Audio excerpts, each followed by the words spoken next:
Yes, yes, yes. It is the Castworthy podcast back at you.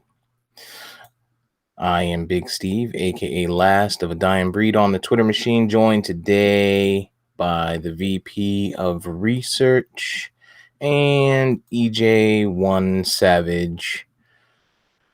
It is February 21st, Sunday. What's up, man? What's good, Yeah. Yes, I heard that. Hey, yo. Oh man. Wow. Okay. We're here. I was like, oh, EJ wants to play Uchiwali at the beginning. I definitely wasn't no Nope, Uchi Wally. that is not Uchiwali. Not at all. And it definitely wasn't me. Oh, surprise! Look at me. Check your volume settings, man. It definitely wasn't me. Yeah, this nigga Make has sure your knobs are no, properly set. He's terrible, man. This guy's terrible. no control, no control. This guy's terrible, man. Leave him there for 2 seconds, and Right. As soon as the all is house well, is man. free. As soon as the house is free, he's grabbing the canola oil. Canola oil. You creative there, buddy. The candles. Setting the mood. What's up, man? How you guys doing? Yo, I'm physically in pain. Tell you why. It's icy as shit outside, right? And I go to walk the dog, and she just tugs me just a little bit too fast. Bruh, I went down like motherfucking Dak Prescott, yo. I thought my ankle, knee, I thought it was all over. But I was able to Like brace ice? myself. Yes, ice. Like I Oh, went shit. down like bang. And my leg went one way, my body went the other way. But thankfully I was able to kind of get athletic enough for a couple seconds and break my fall. But bruh, my back, my neck, and my back. Shit, that's when you gotta just open the door and be like, just come back when you finish. Listen, man. Listen. Yo, and she like now when we go out there, she kind of like looking up like my bad dog. Just harness a post. Yo, there's nothing. There ain't nothing like being caught on some fucking on a patch of ice and you don't have no control of your body at that minute. Oh my god. That is like the scariest shit in the world. Your life fucking flash between your eyes. You start remembering shit from fucking grade school. Oh my god.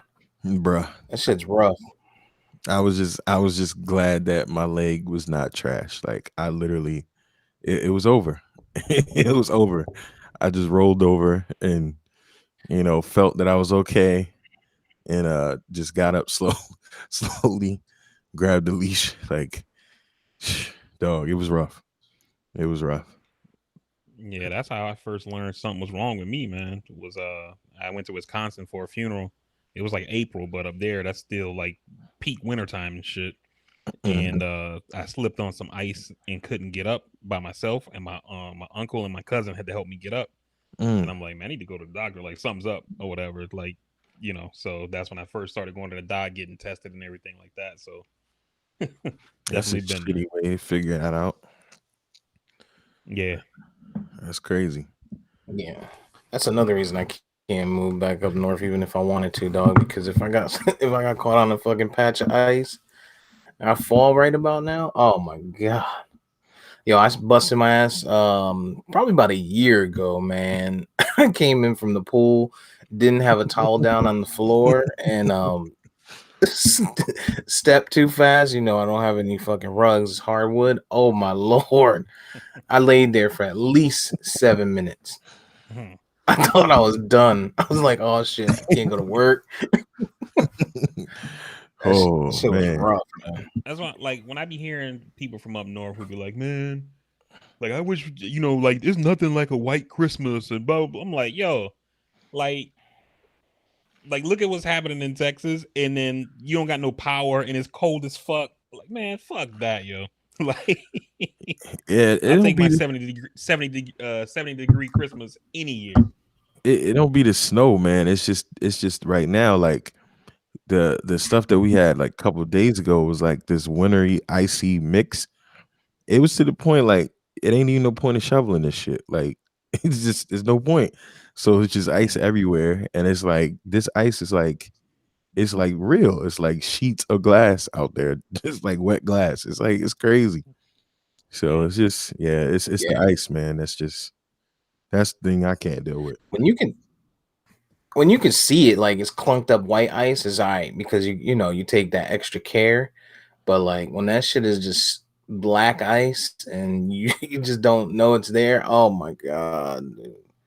That is like the scariest shit in the world, I don't think Yeah. anything is scared me more other than like being at a red light and the shit is like right poking out. You know what I mean? Like that's the only other thing that's scarier than being stuck on a patch of ice. Yeah, You're about to lose the battle. it was rough, bro. Like now I'm waking up. Like yesterday, my ankle was like on fire, but it feels a little better now. But now I'm waking up and I'm like, damn, my back. Oh shit. Hmm. Like, oh yeah, Yeah, Yeah, man. I ain't 25 no more. shit. I remember I'll never forget one day in middle school running because I was late. And nigga, I fell so hard on the ice. I slid like from the curb to the door on my back. Cut my hand like the way along. Like I had a scar on my hand for like 2 years before that shit like went, shrank down and got smaller. It was horrible, yo. I'll never forget Damn. that feeling. Broke everything Yeah. in my book bag, Walkman, everything. Trash. There, there's no defeating Mother Nature, I'll tell you that. That bitch, she Yeah. played too damn much. Um, Undefeated. shit, Texas is learning that. I know that sounds fucked up, but damn, Texas look bad, bruh. Um, like I thought it. Like obviously, we have for those who have been under a rock, it snowed in Texas a lot, and it's been pretty cold out there, single digits. We have a friend that lives there that used to live here in Florida. And so when shout out to Irv. So when Irv told us that it was when Irv told us that it was cold and he just didn't have any power, I was like, oh, it's not too bad besides the fact that it's freezing in the house, you know what I mean? But then as I saw more videos and shit, and I see like pipes busting and people's houses kind of getting flooded, and now like if you stay in that house, you probably gonna be wet on top of cold. Like it's just, and then it's gonna start to freeze. It's just a mess, man. It is just a fucking mess out there, man. And then obviously, their government is pieces of shit. Ted Cruz, I Yeah, don't catch it's feelings, I catch flights, baby. yeah, that shit's been Yeah, crazy, man. savage. I saw on the news they were saying like how they've been getting people in the emergency room with like carbon monoxide poisoning because they're not used to being cold like that. So you got some people who got generators, got them in Doing them bad inside. spots. Yeah. Some of them got them in bad spots to where the fumes are coming in like a window or something like that, Mm-hmm. and then other people got Dumb. like space heaters in bad positions and shit like that. So because they're just not used to having to deal with this kind of cold. So it's crazy, man. But you would think somebody Bro, that that shit owns a been generator would operate it the same way they would in thank the you. in the summer when the power is out. Thank you. Like, These, what's crazy is they talk about that shit every time there's a hurricane. Hey, don't put your generator too close. Don't. Matter of fact, when you fucking open the generator, because when I open mine, it tells you to keep the shit like 100 feet from the fucking house if you can. You know what I mean? To get a nice long power cord. I don't understand, man. Like we hear that shit out here too all the time. People that put the fucking generator inside their garage or some shit, or inside their house. Like, what is wrong with you people? it's sad. That's sad. It's a sad way to Just get sick. read directions, bro. Yeah, Read directions. But Teddy Cruz said, "I'm going south, boy." that shit was terrible, yeah, he man. thought AOC was out there. He got a little thing for her. She say anything, and that man loves him some AOC, man. Um, yeah, man. So Ted Cruz goes to Mexico with his family. The day after it snowed, right? The first day after the first day of snow. No, it had been like He 2 days, gets. but still. Oh, okay. Well, that makes it better, right? He had to make sure it was really bad before he left. Right. Right. He had to make sure niggas was dying. What was the death count? All right, we out. Uh, shit. Talk about no fucks given.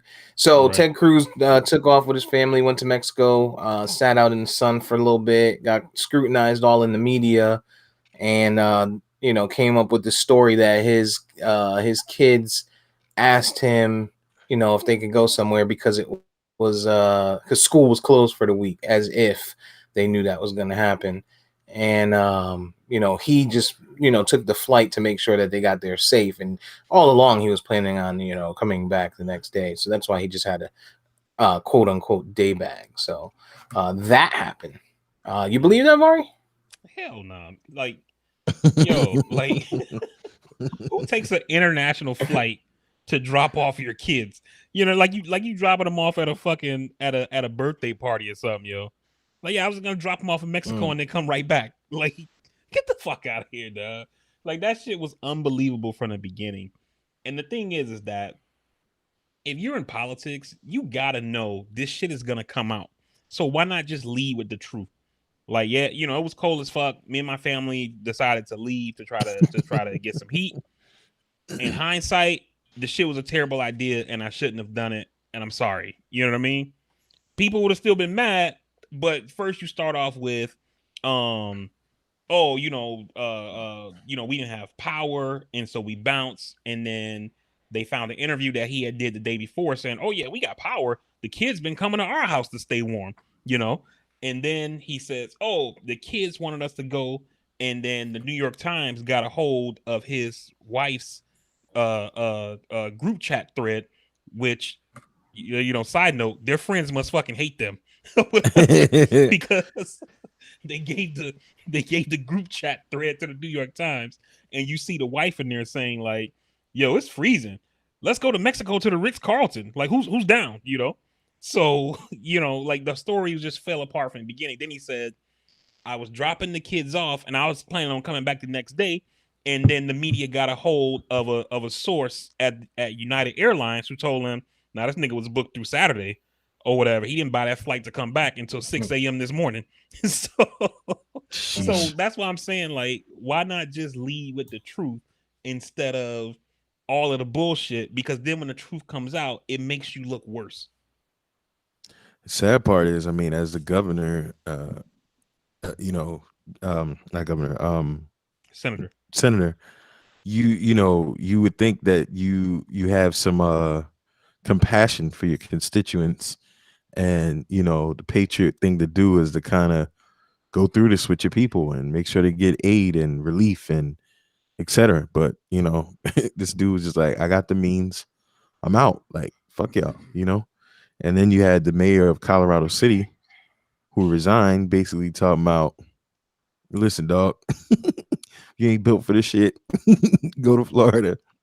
You know what I mean? Like, dude was wild, just talking crazy, and ultimately resigned. But and then we ask ourselves, like, are these people going to vote for them again? And we know they are. This, Yeah. it's crazy. Yeah, people are gonna completely forget about it. Remember, the people that are voting for Ted Cruz ain't the ones that are fucking broken down on their luck anyway. You know what I'm saying? It's the people that also have the means to fucking. They probably already have a generator on their home because Texas, those big ass houses and power outages and shit like that. Those are the people that are voting for that scumbag. So it's not people in Houston. Yeah. And just to give you a flavor of what EJ talking about with the mayor of Colorado City, Texas, my man said, "No one owes you or your family anything, nor is it the local government responsibility to support you during trying times like this. Sink or swim, it's your choice. The city and the county, along with power providers and any other service, owes you, all caps, Nothing. On social media, no less. Yeah. What was that? What was that in response to? Just like the snow in general, or No, I mean, I don't know if like somebody asked him a question, or I would think that maybe he saw like a media report of people saying like, "Where's the government? What the fuck's going on?" Da da da. And then maybe he got in his feelings and just start shit posting, and then you hit send, and then you send that email and you're like, "Oh fuck," you know, you know, so where you Colorado City got hit hard too? I would assume that they normally get hit hard, right? Or is this no Colorado no City? Colorado Texas. City, Texas. Texas. That's what I was about to say. Okay, all right. Nah, Gotcha. Colorado looking like that's regular schmegular for us. Yeah, they ready. Yeah. That's just like um there's this place in Texas, and I saw a thing on Twitter where it's like it's at the state line basically. So if you're on one side of the road, you're in Texas. On the other side of the road, you're in Arkansas, right? And it's called like Texarkana Boulevard or some shit like that or whatever. Mhm. And that was like the clearest example of a state that's ready and a state that's not. On the Arkansas side, roads plowed, cars moving along like nothing. On the Texas side, just shit's covered in snow and no cars, no traffic.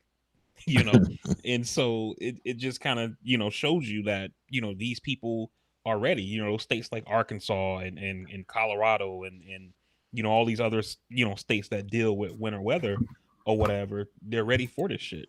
The governor and a lot of Republicans in Texas have been like, oh, this was because of the windmills and um Sounds about right. the solar power plants and all this shit like that, right?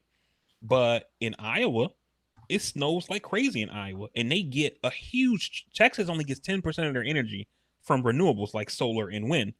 Iowa gets way more of a higher percentage of energy from wind, and it gets cold as fuck there, and they still have power. Why? Because they weatherize their fucking power infrastructure, you know. And not only that, but Texas is not a part of the power grid, right? So the way the power grid in the United States works is basically split down the middle. So like around the Texas area going up, there's like a line. And everything on the west side of the line is the western power grid. Everything on the eastern side is the eastern power grid. And then there's Texas, who's on its own power grid, right? And the reason that that's important is that in a place like let's take Florida for example, right? Let's say we have some kind of event here where we need more power. Like let's say it got cold here, for example. Or actually, let's back up. Let's say Georgia had a snowstorm, and in Florida, because it's usually warm here, we're not using power to heat our homes. They can the people who run the power grid can go in and reroute power from Florida because maybe we're not using as much electricity for heat because it's warm here already, and they can send that power to Georgia to make sure that they're getting what they need to heat their homes, right? And in Texas, you can't do that because Texas is not plugged into the national grid. They voted on that, didn't they? As a state. Not as a state, it's just the government, the Texas government decided to not join the power grid because it allowed them to not have to comply with a lot of federal regulations. And conservatives will tell you that less regulations means that you're able to do things cheaper. So people in Texas do have very cheap energy bills, right? For electricity. And that's all good. And then when this shit happens, people saying, yo, where's the government? What the fuck's going on? Because had they been a part of the national grid 10 years ago in 2011, they had a snowstorm like this and they lost power. And the Obama administration told them, you guys need to weatherize your electricity grid. But because they're not a part of the federal grid, that was more of a suggestion instead of being an order had they been a part of the national grid. So Texas was like, yeah, that's like your opinion, man. And they just kept it moving. Yeah, I'm glad you feel that way, Obama. Good looking out, then B. you fast forward to 2021, boom, Good looking out, fams. Damn. Thanks, but I'm good over here. Right. Bruh. Imagine sitting in that cold ass weather, no power, no water, and you got COVID. They had a scenario like that. I saw on the news. You had two parents who the wife and the husband both had COVID, and they had kids in the house, and they didn't have water, so they can't wash their hands and all that kind of shit like that or whatever. That shit is tough, man. I couldn't imagine that shit, bro. Yeah. Yeah. Yeah. Yeah. Um, hopefully it gets better. I know Irv told us yesterday it was 41 degrees there. We know how this generally works, EJ and I. It starts to warm up, starts to melt down a little bit, but I think it's going to be a while before they get, everything sorted out, as far as power goes, as far as water goes. You have to assume that, just like when we have hurricanes and, we get busted pipes and water loss, there tends to end up being pollution and shit that gets into the water stream. So you have to assume that that's going to probably take place out there too. So it's just going to be I think it's going to take a little bit longer than people think, than just waiting on the snow to melt, and then they're good to go. Yeah.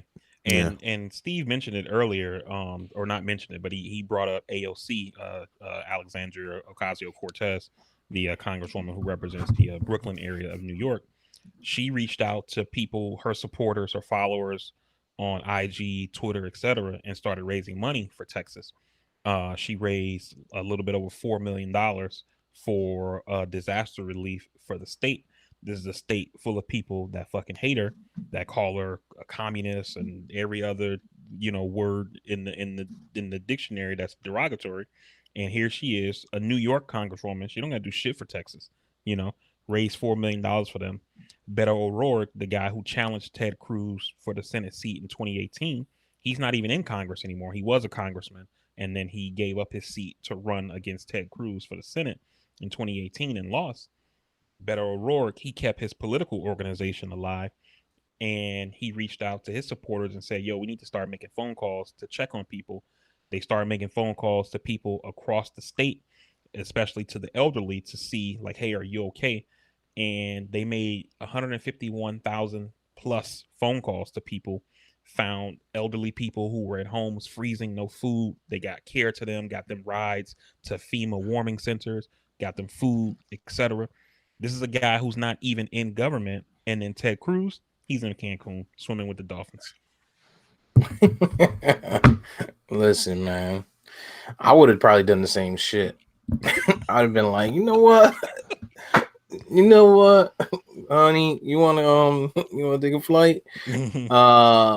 And then I would have, I'd have been a little bit different about it. That was just a stupid fucking excuse. My shit would have been like, oh, I didn't think, I didn't know it was that bad when I Yeah. left. I thought it was just cold, just a Yeah. normal snowstorm.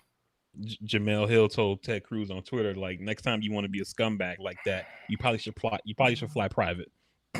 Yeah. How about that? All right. Keeping it honest and fair for those that say we don't bash the left. The governor of my home state, Brother Cuomo, covering up numbers. Mm. That's pretty bad, man.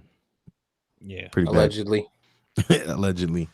Pretty bad, man. Covering up the number of deaths and all of that. And I kind of, it's sad because I tried to kind of spin it to kind of figure it out, but here it goes again, just shitty politics. Saying, hey, we made a mistake, we weren't responsive, or whatever happened, and so we're gonna fudge the numbers so that they don't use this against me in my time of glory. Because I'm handling this pandemic so well. I released a book in October, American Crisis. I'm doing my thing. Everybody's praising me. My brother is on CNN, bringing me in every 5 minutes to kiss my ass and talk about how we were kids, and when my mom was ringing the dinner bell and all this other stuff. But lo and behold, you covered up some dirt to keep your name out of the mud. And So what's the full story? What did he actually cover up? basically, they covered up the amount of in-home or deaths the result of being in-home care type facilities, like kept like a couple, like maybe couple to 2,500 deaths off of the official tally that they submitted to lawmakers. And a aide, a conversation with an aide got leaked, basically saying like we can't tell them everything that's going on, or they're going to use this against us. you know Pretty Yeah, shitty. essentially, in the beginning of COVID, um, Cuomo was sending people who were infected with COVID, like from the hospital back to nursing homes. And back then, people were saying this is a bad idea because these people live in congregate settings, right? They, Yeah. if anybody's been inside a nursing home or seen, a TV show or whatever in a nursing home, they're tight quarters, right? They share space like in the TV room or the game room or whatever, if they got a pool, et cetera, et cetera. And so they were sending people back to nursing homes. And when people started dying in nursing homes, the Cuomo administration was fudging the numbers basically to make it seem like not that many people were dying in nursing homes, which was a result of this policy of allowing people infected with COVID to go back to nursing homes. Um, and then to EJ's point, people thought that Cuomo was handling COVID the best because he was out there every day speaking on TV. This is what we're doing. We're being led by the science, and the numbers are what they are, and we just have to try to respond to them and do the best that we can do. And people was like, "Oh, this is what we're talking about."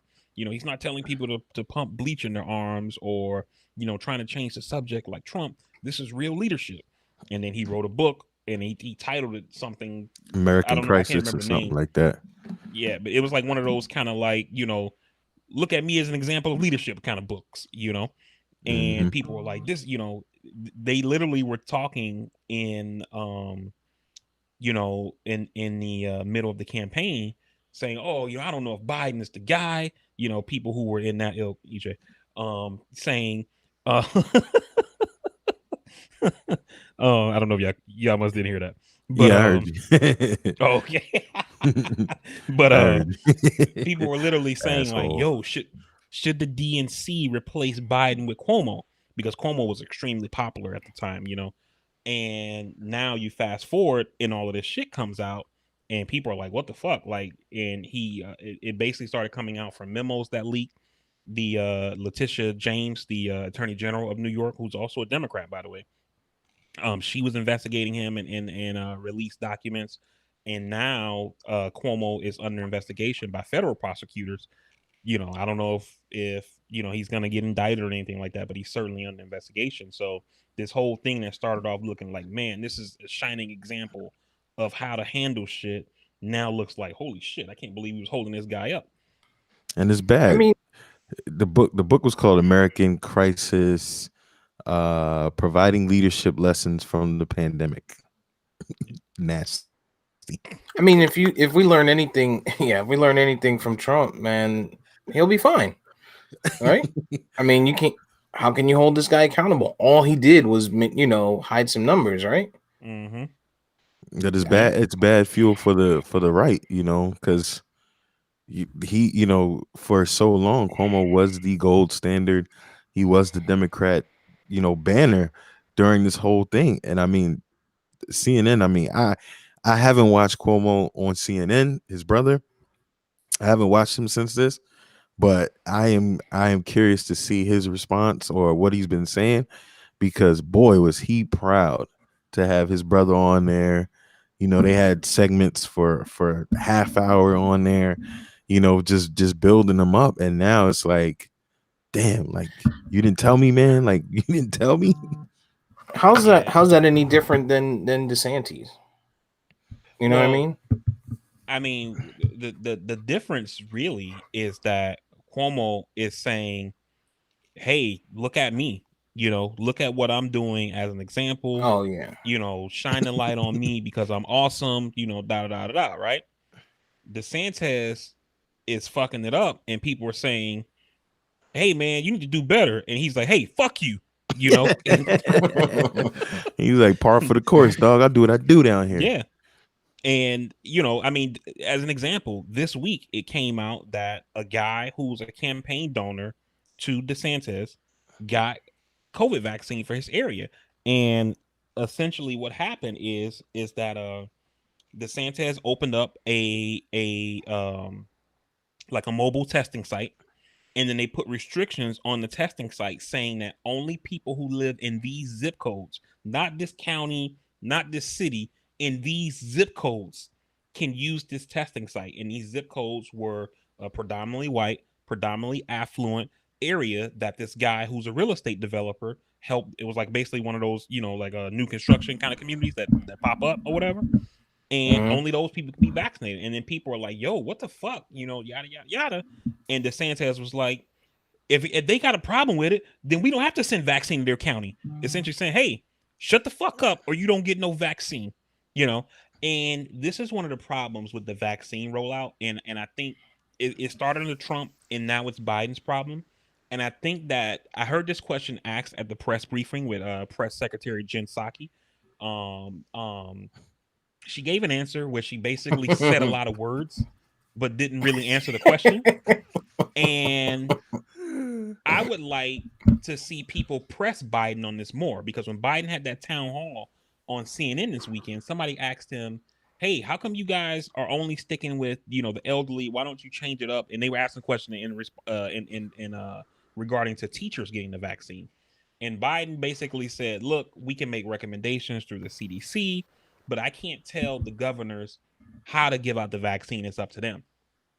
And the question that Jen Psaki was asked at the press briefing was, this vaccine, the one from Moderna at least, was paid for by the federal government.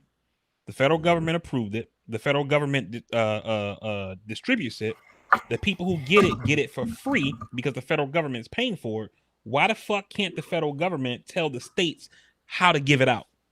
Why don't we have more control there?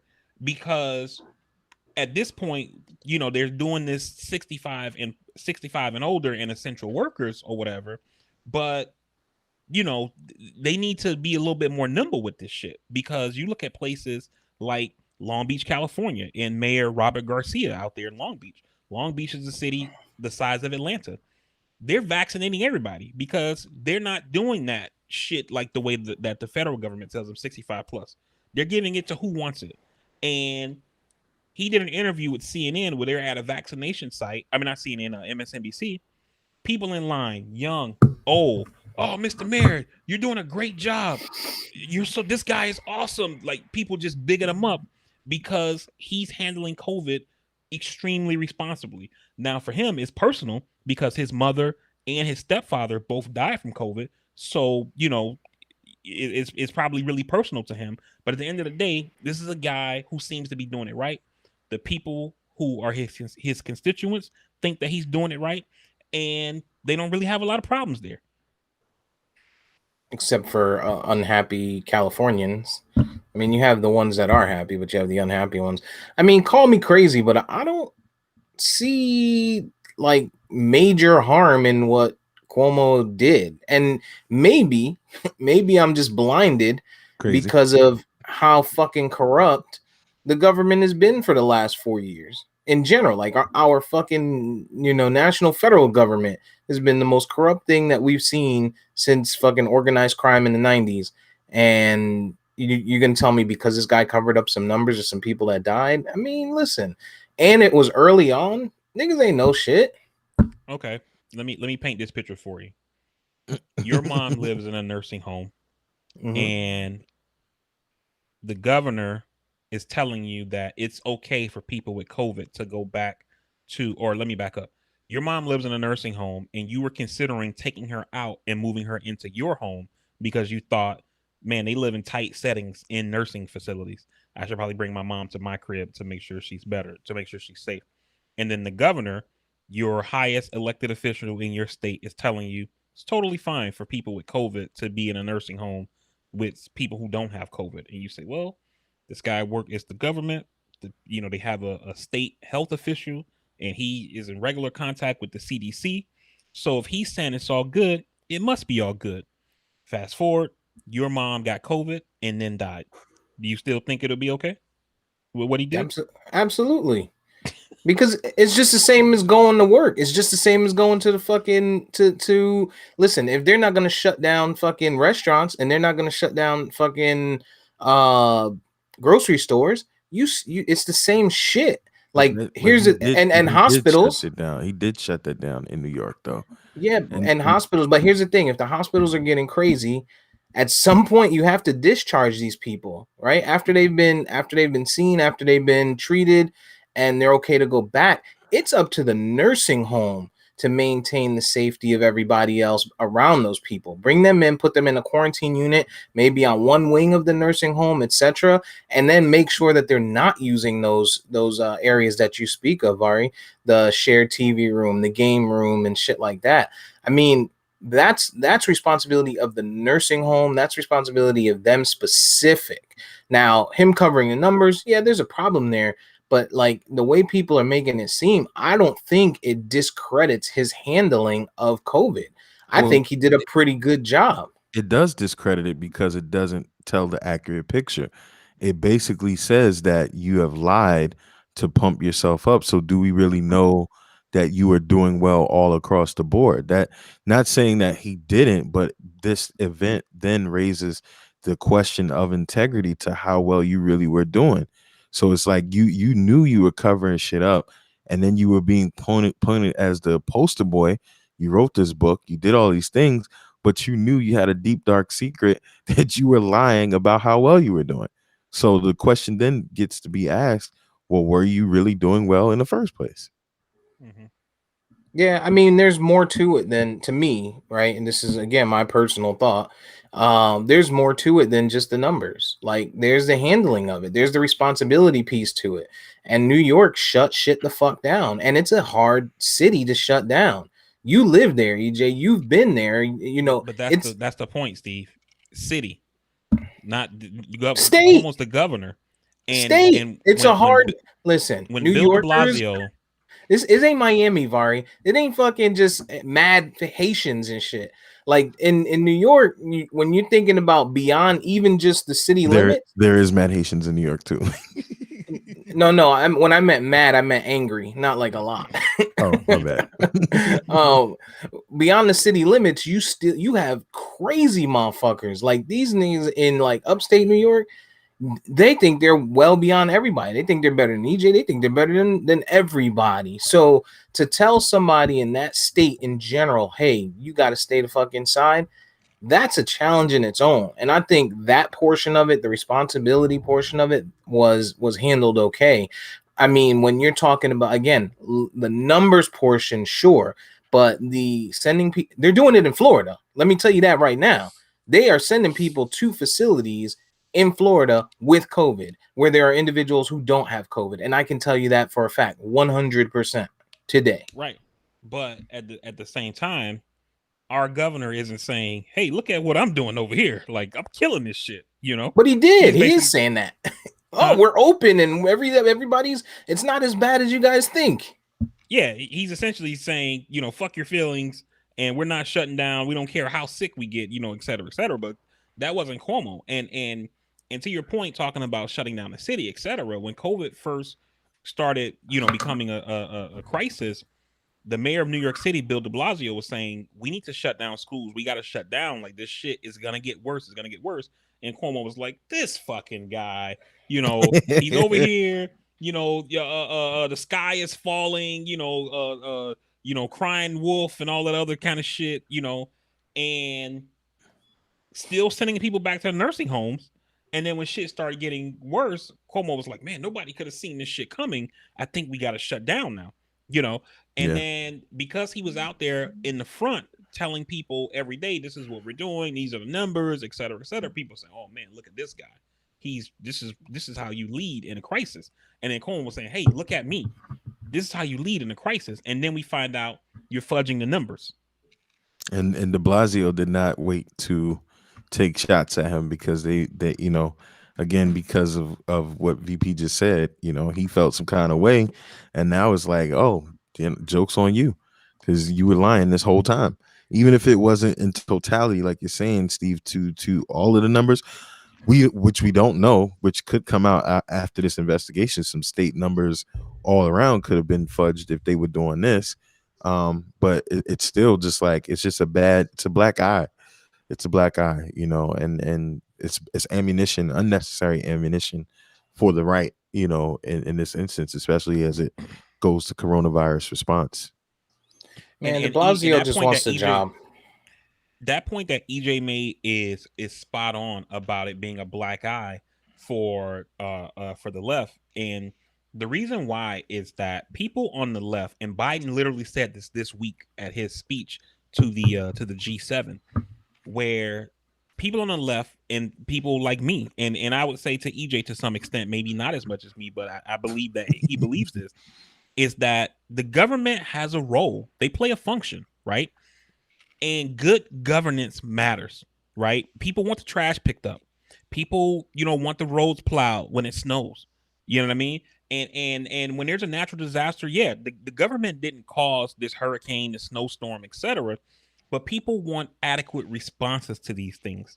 And when you have a situation like what's happening with Cuomo and what's happening in Texas, it makes people say, this is why the government doesn't work. This is why we should be lowering taxes so people can do these things on their own, because the government can't do it. And good government matters, because when you get to a crisis, sometimes it's only the government that can respond, right? FEMA is already on the ground with generators. FEMA is already on the ground with meals. They put up warming centers for people to be able to leave their homes to get warm when they didn't have power, et cetera, et cetera, et cetera. But these things also cost money, and people don't like paying taxes. So we need to show that the government can do good, so people are willing to pay their taxes in order to have good government. Faith in government, like I always talk about the cynical people and the cynics that say, government, they're all the same. All of these people are bad, and why go vote? Why do I care? It's exactly that. You lose faith in the government, and this was the White Knight. It's almost like in the Batman Chris Nolan saga. People thought Harvey Dent was that dude until they find out. He started wilding out when his girl died. It's just people lose faith in the government, and they lose faith in the people that they trusted, especially this guy. I mean, people were like, Cuomo for president. Cuomo needs to make a run. He gets it. He needs to lead the DNC the next go round, etc. And now it's like, come on, guy. Come on, dog. Like, really? But to be fair, he did say he didn't want to be president. And you niggas is overreacting. That shit crazy.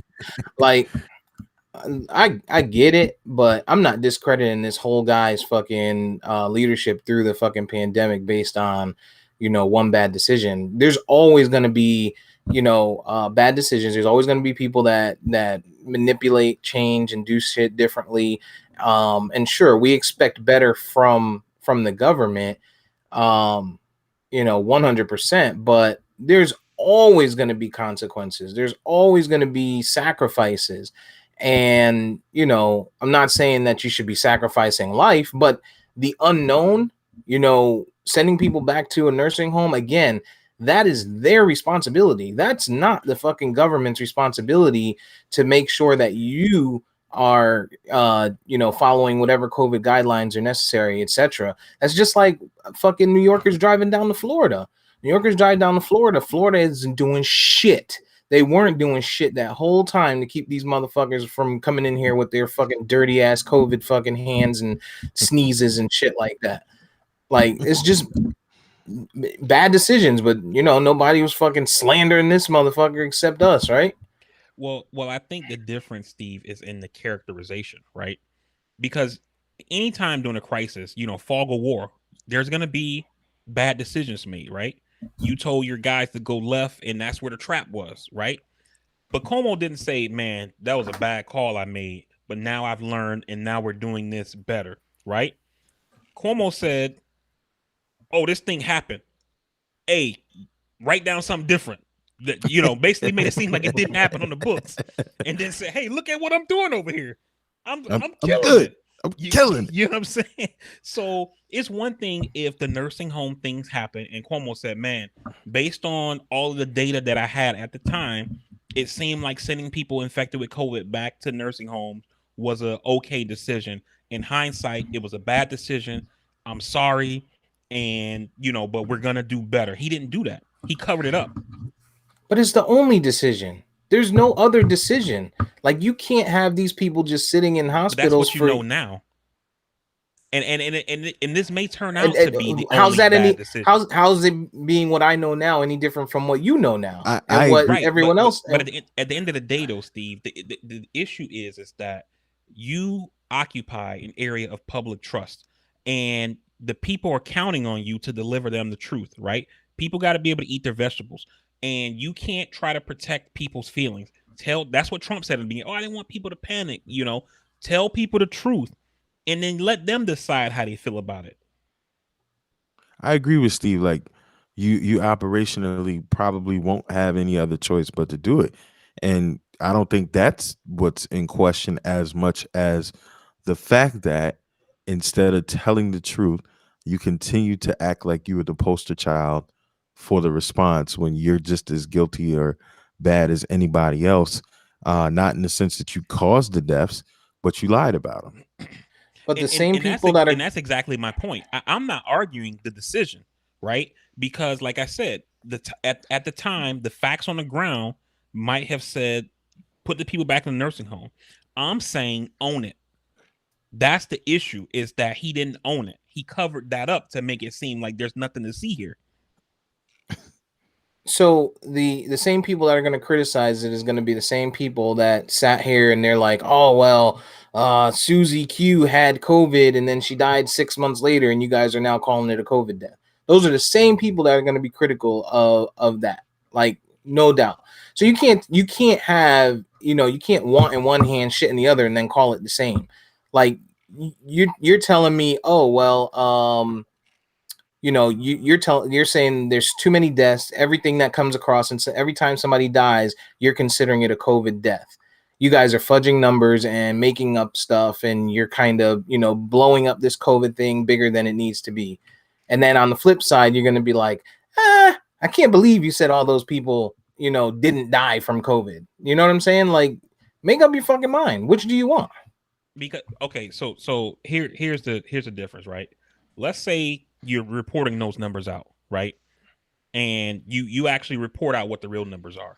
Now Cuomo could say, hey, we have a problem in nursing homes. We can't keep sending people infected with COVID back to nursing homes.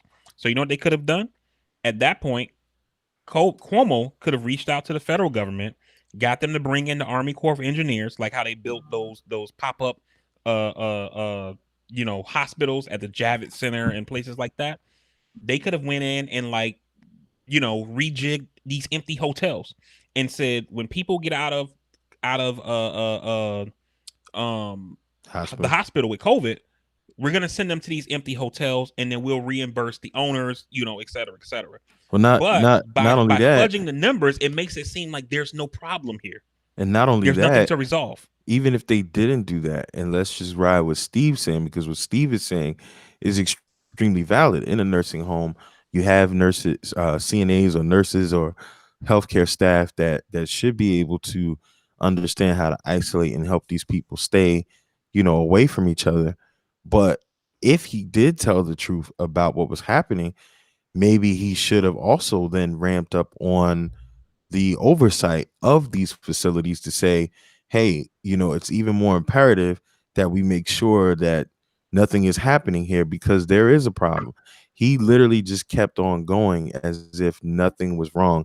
And then to add insult to injury, he continued to act like the poster child for the coronavirus response. And and he wasn't, And and and I, if you lied in one area, when there's smoke, there might be fire. and I guess what I'm saying overall, Steve, is that you know, how can the government on any level, whether it's the city, state, or federal, know to respond to a problem if they don't know the problem exists? By fudging the numbers, nobody sees that there's a problem. It's the same thing. Like, you ever watch one of those news stories where you see a couple who got a divorce, or maybe they were gonna get a divorce, and they say, "Well, what happened?" And the wife says, I thought everything was all good, and then I came home and found a foreclosure notice on the door, and I found out this motherfucker ain't paid the mortgage in 6 months because he's been gambling. You know, like you don't know how to respond to a thing. You don't know to respond that the mortgage is late because as far as you know, everything is all good. You know what I'm saying? So you got to have the numbers to know that there's a problem to try to figure out a solution to solve the problem. Listen, y'all niggas want the fucking ice cream sundae, but when the shit melts, you get mad. This shit happens. That's what this such is life, dog. The shit's gonna happen. Like nothing is perfect in this world. And they big this man up. It's not like Cuomo came out and was the first one to be like, you know what? I'm gonna run for president. Niggas was like, oh shit, he's doing a good job. And he was saying all the right stuff, doing all the right stuff in the public. That's the type of guy you want. Type of guy you want. People gonna lie, man. Sometimes you gotta lie to save people's feelings. Hey, another point I wanted to bring up though, that I think deserves some attention. Since last year and the whole coronavirus thing, um, and I think we briefly kind of, I don't know if we really touched on it that well, but there's been a rise in hate crimes and attacks on Asian Americans all across the country, man. Oakland, um, San Francisco, New York City, ever since Trump, uh, categorized this thing as the China flu. Um, what was it? What was it? What He said kung flu and Kung China flu? virus. That now, granted, I'm sorry that was fucking funny. However, it was highly irresponsible. It was bad. This is shit that's not supposed to come from your president, a stand-up comedian maybe, but not your president. And ever since this whole thing has gone down and his rhetoric, Asian Americans across the nation, man, are just getting attacked, harassed. I mean, I think we did touch on it not too long ago when the guy was in the restaurant, basically berating this Asian family. And just recently in January, 84-year-old in Oakland was pushed down, and then 2 days later, died due to the injuries. And they're picking up more steam on this thing because it was caught on video, and then they just have videos across the nation of just time after time after time. And it's pretty goddamn sad, man, because oftentimes we talk about racism in this nation, um, and rightfully so. It does stem and tend to be around people of African descent, because we were literally enslaved for centuries, and then systemically enslaved therefore after consequently. But the Asian Americans in this nation have been suffering as well, since the internment camps, since they first migrated in the 1800s. And you see it, depicted on Warrior if you watching that show. And then here we are again. These people are being attacked across the nation, and largely because of the rhetoric of the commander in chief at the time. And I just think it's disgusting. I think it's more evidence that people of minority, people of non-white descent in a lot of ways, need to kind of stick together, man, because what if it came from somewhere else? What if it came from Jamaica? What if it came from, allegedly came from different places, and people started targeting people of black color or whatever it was. I just think this is something that people across the nation, law enforcement, and law enforcement's response is not been good at all either, which is another problem. So just something I think to be aware of, man. It just troubled me a little bit, just seeing that. This is gonna sound insensitive. Um, oh my god. But welcome to the club. Welcome to the club. Wow. EJ, you talking about you talk about, and you said in there, what if it came from Jamaica and black people were targeted? We're already targeted, and we didn't bring a fucking illness here. We brought hard work. We brought hard work, good dick, and good genes. That and sports. Like that's what that's what we brought, and we're still targeted. You know what I'm saying? Like I don't get me wrong, man. It's sad. It's fucked up. Nobody deserves it. Asian, white, black, but Asians have frowned upon us. Asians have looked down on us. Asians have thought they were better than us in the past. How many times have you walked into a Chinese restaurant or anywhere, right? And they kind of start talking that shit. And or you walk into a convenience store and you get treated a certain type of way. Again, I'm not justifying the treatment that they're getting right now. And I understand you being sensitive to it, and I'm sensitive to all humans getting beat up and shit like that and targeted. But Okay. it's hard. And what I mean is we're forgiving people, right? And we talked about this in the past. We are such a fucking forgiving people that we care about everybody fucking else, but don't nobody give a shit about us. And okay, but what we as a people have to start doing is realizing, like Martin Luther King Jr. said, an injustice to one is an injustice to all. And black people, we got to stop saying, okay, but where were they for us? We could walk and chew gum, dog. Like, we could recognize that yes, black people are being killed and victimized.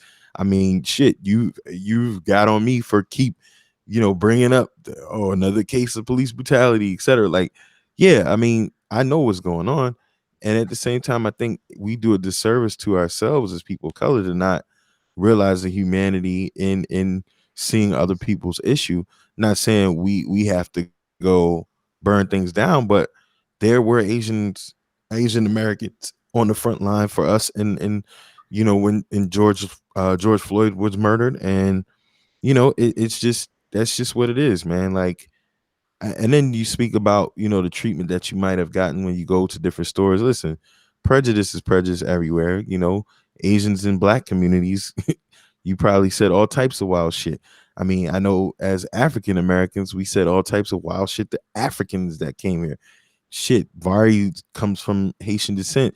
People said a lot of foul Haitian jokes to people back in the day. Prejudice happens, and that happens. There's no excuse for us to turn a blind eye or compare and contrast struggle to just some injustice, man. And it's being done. I hate to say it for those of you that may be Caucasian that listen, but it's being done by Caucasians, by white people, by white males. And once again, white males are terrorizing a group of people and this nation, and it's not right. you know, I agree with what EJ's saying. It reminds me of that poem from after World War II, where they say first they came for the socialists and I didn't speak out because I wasn't a socialist. Then they came for the trade unionists, I didn't speak out because I wasn't in the trade union. Then they came for the Jews, I didn't speak out because I wasn't Jewish. And then they came for me, and there was nobody left to speak out because they got everybody now, right?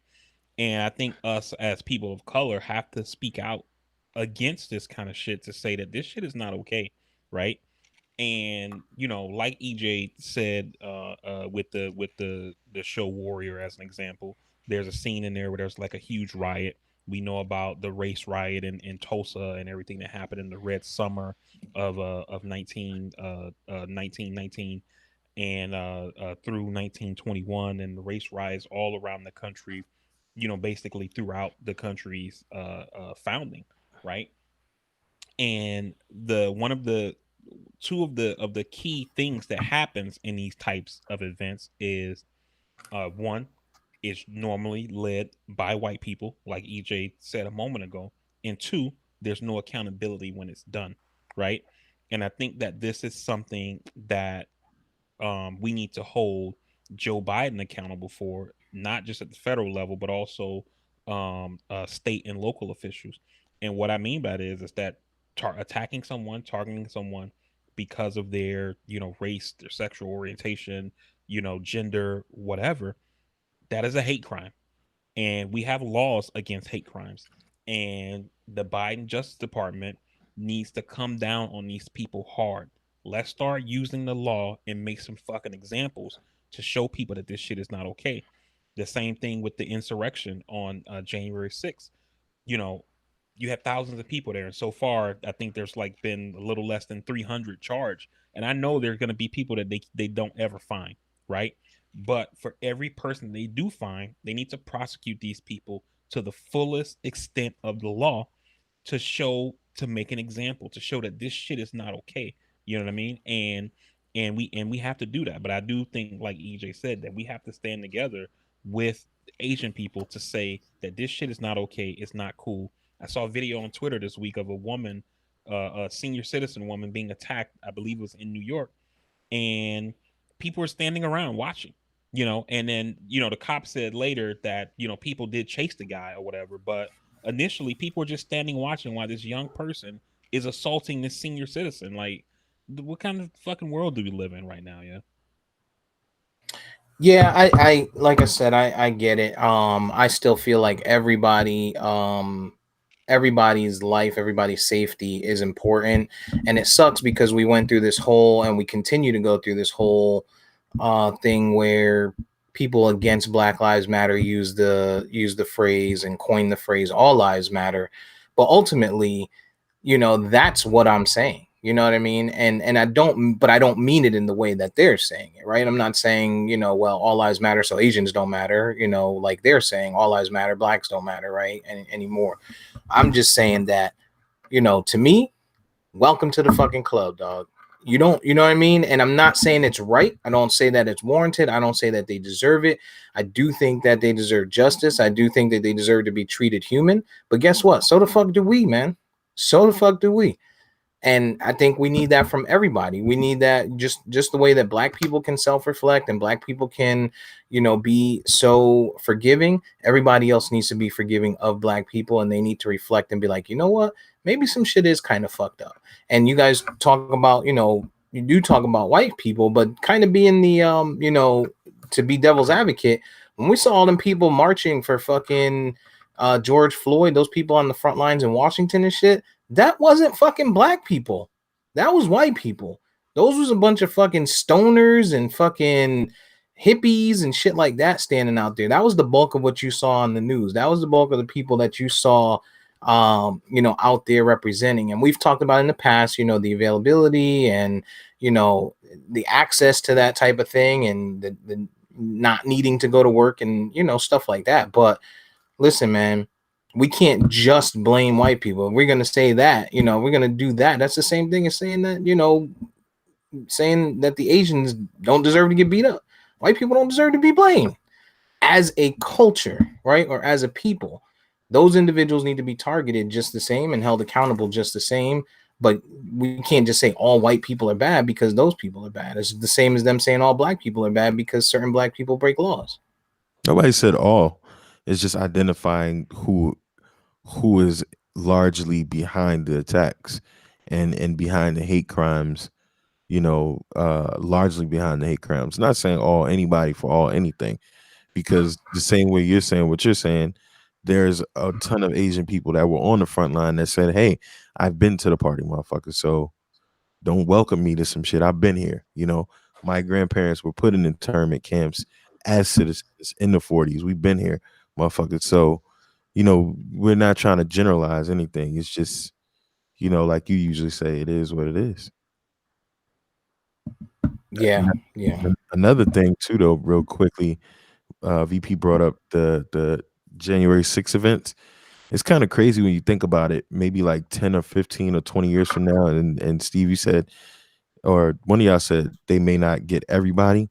These people, these men and women are probably going to be like sitting in society one day, hiding out like the Nazis that got away in World War II. Isn't that kind of crazy?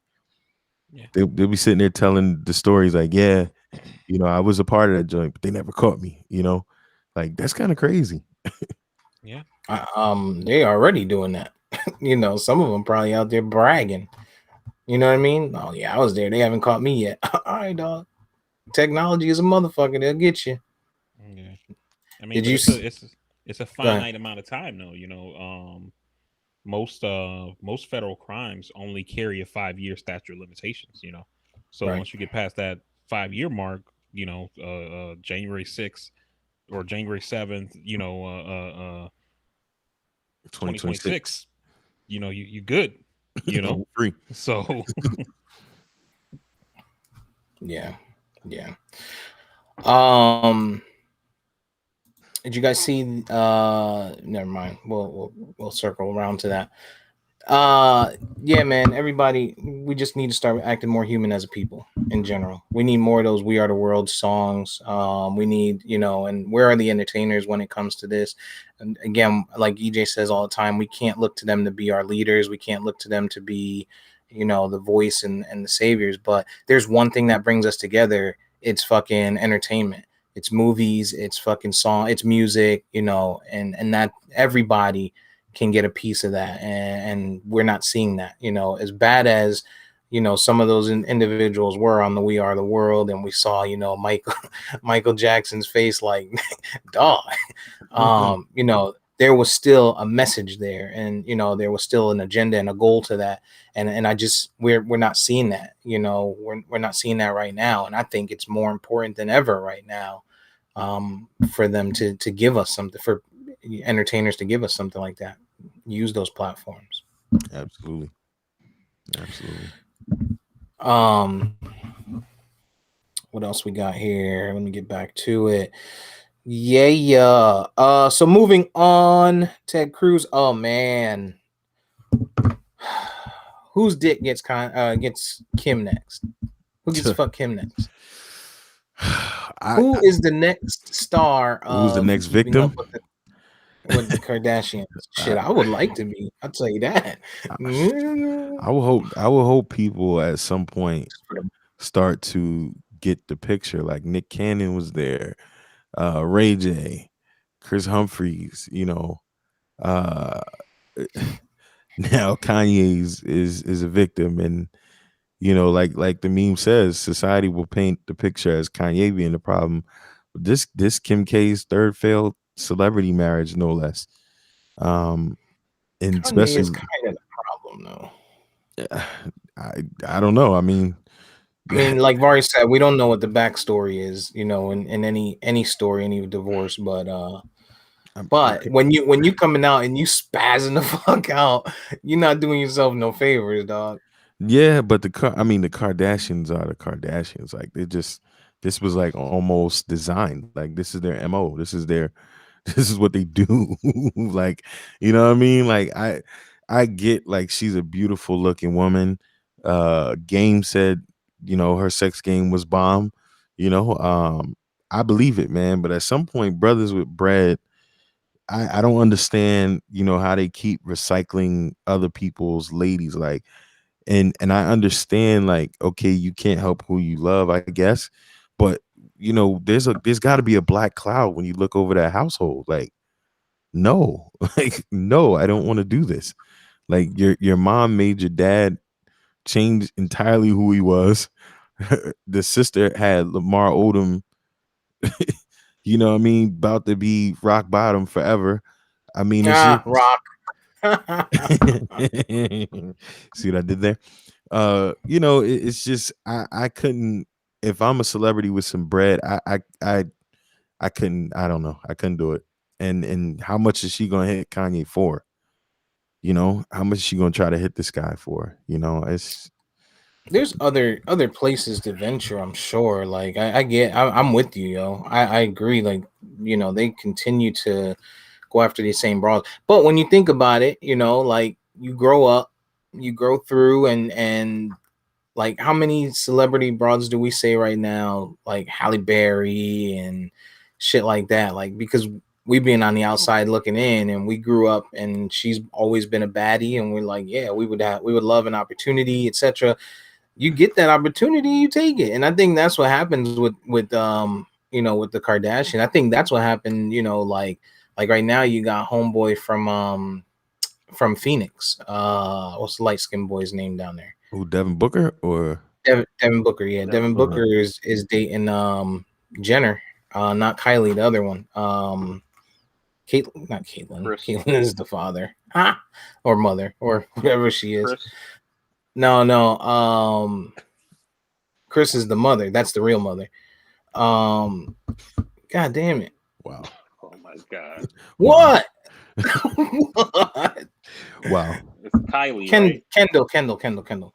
So he's dating her, right? And I'm thinking, right, if he grew up as, and she really, you haven't heard much about. I'm sure she been out in the streets a little bit too, but you haven't heard as much about her. But when you're a kid, he's young. He Wasn't grew she the up one that watching. was with Tiger? No, Kylie was with Tyga and Oh, them other people. But she's also a Billy. So I mean, it's hard to say no to that, no matter who you are. But Kendall's the skinny model one. She's the sister that was kind of quiet on the show and shit. I don't know if you ever watched the show, but to my point, my point is they grew up. They watched that show. They saw these people. Everybody said, "Oh, the Kardashians. Oh yeah, they're great. They look good. They do good. They have fun. They party." So if they get the opportunity, it's probably almost like getting something that you thought was unattainable, in a sense. But yeah, they have wrecked. They have wrecked some fucking lives, man. My guy Scott that dealt with Courtney, man, he's all fucked up. Yeah. that's the thing too. Lord Dizzy. Seeing you go through the list of people, like Lamar Odom, and Tristan Thompson and all these other guys, that these failed relationships or whatever. Like, regardless if you grew up with these people on TV and you think like, oh, these were the celebrities, da da da, like, why even put yourself in that situation? I don't. I'm hesitant to put Kanye in this boat, and the reason why is that, and I think that we've all said this, we probably all agree on it, that Kanye has mental health issues. He said himself that he suffers from being, I believe he said it was bipolar, and he said that he doesn't take his medication. He's publicly said these things, Stupid. and so part of it makes me wonder, because I'm in that camp of people who think like, man, like, these Kardashians, ain't nothing good gonna come from being in a relationship with them, right? But at the same time, I'm thinking about this man with mental health issues, and we've seen the crazy shit that he's done publicly. Like, did it get to a point to where Kim said, I can't do it anymore? Or did it get to a point to where not only could she not do it anymore, but then she felt like she needed to protect her kids? You know what I'm saying? Yeah. And so that's the part of me that kind of it's hard for me to put it in like that Lamar Odom type of situation, because I don't know if it's just she can't do it anymore. Because I remember hearing stories about, it was sometime after he had that whole fiasco that happened with Trump in the Oval Office, and then he went out to, it was like somewhere in the Midwest, like Montana or some shit like that, and like Chappelle and some of his homies flew up there, like, for like an intervention or whatever, and they were saying like she was trying to get him help then, and he was basically like, he don't need no help, he's good, da da da.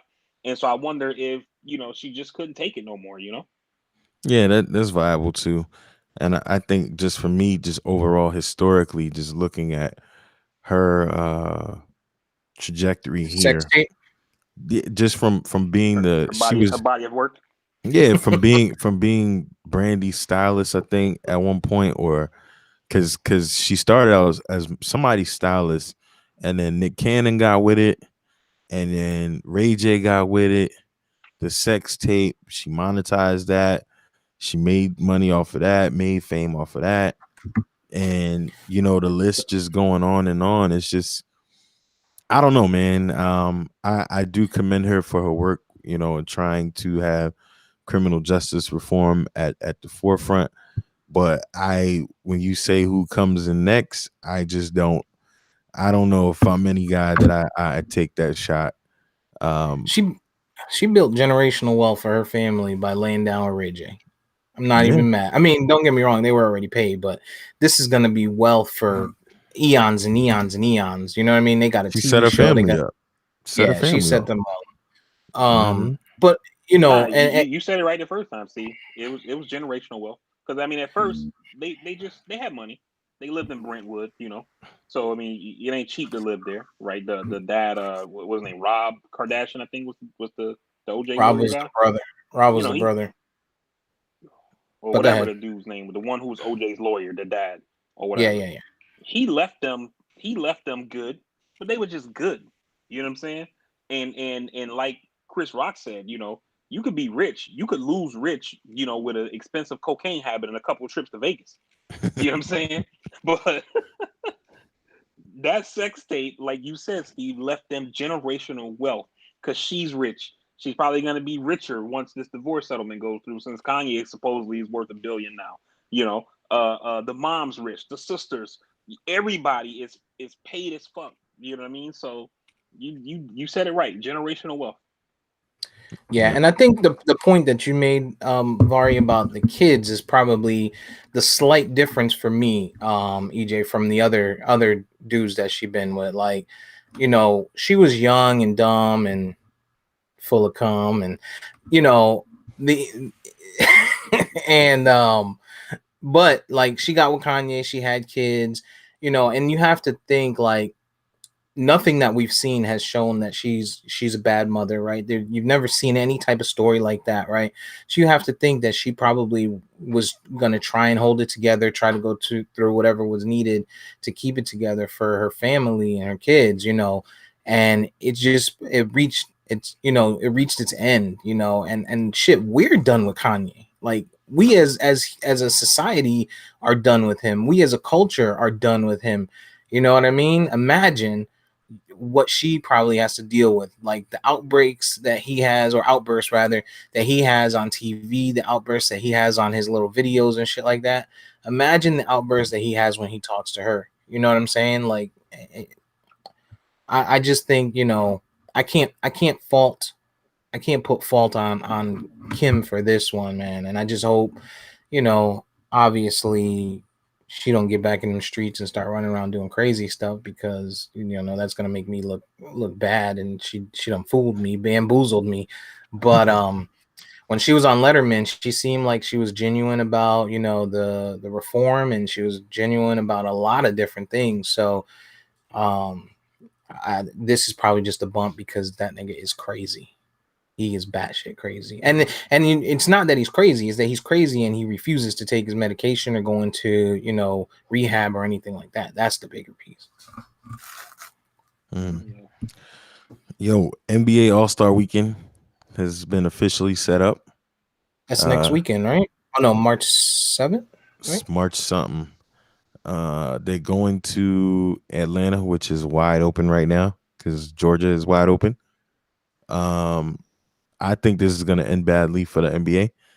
And Steve, you and I think VP might as well been in the boat as well. I think rather when people were criticizing the NFL for how they were operating with COVID and the setbacks that they had, but the NFL did not miss a game, regular season game. They made it up. They did what they had to do. They made things happen. The NBA, however, has postponed a number of games because teams have had, contact tracing, and they've done contact tracing and guys have come up positive, et cetera, right? But now you're going to have the All-Star game with players from multiple teams in one place that is wide open to where all of these guys can contract the virus. And then what does that then do to the NBA schedule when you have to now postpone not just two teams or not just one team's game, but several to 10 teams' games because they may have contracted this virus? I think this is going to be bad for the NBA. I think the NBA might be on pause for at least a month or two if things really get bad from this thing. It's irresponsible, And man. you Go ahead. No, I was gonna say, EJ is right, and we criticize the NFL. Me, maybe on this podcast, chief among them, who criticize the NFL. I still think that they went about it the wrong way, and we also gave hella praise to the NBA for the bubble. because that seemed to be the way to do it. You had 0 cases that we know of. Everybody seemed to be safe, et cetera, et cetera.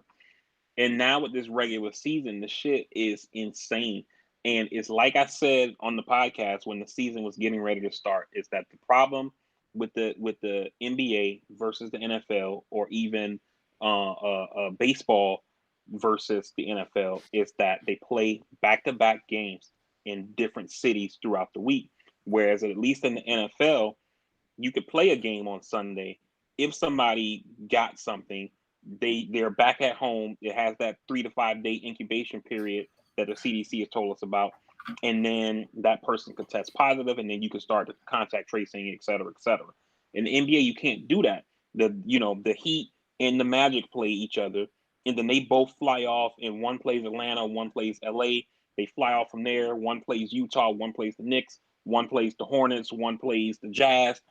And just like that, if one person on the team had COVID, you just shut down 8 teams, just like that. You know what I mean?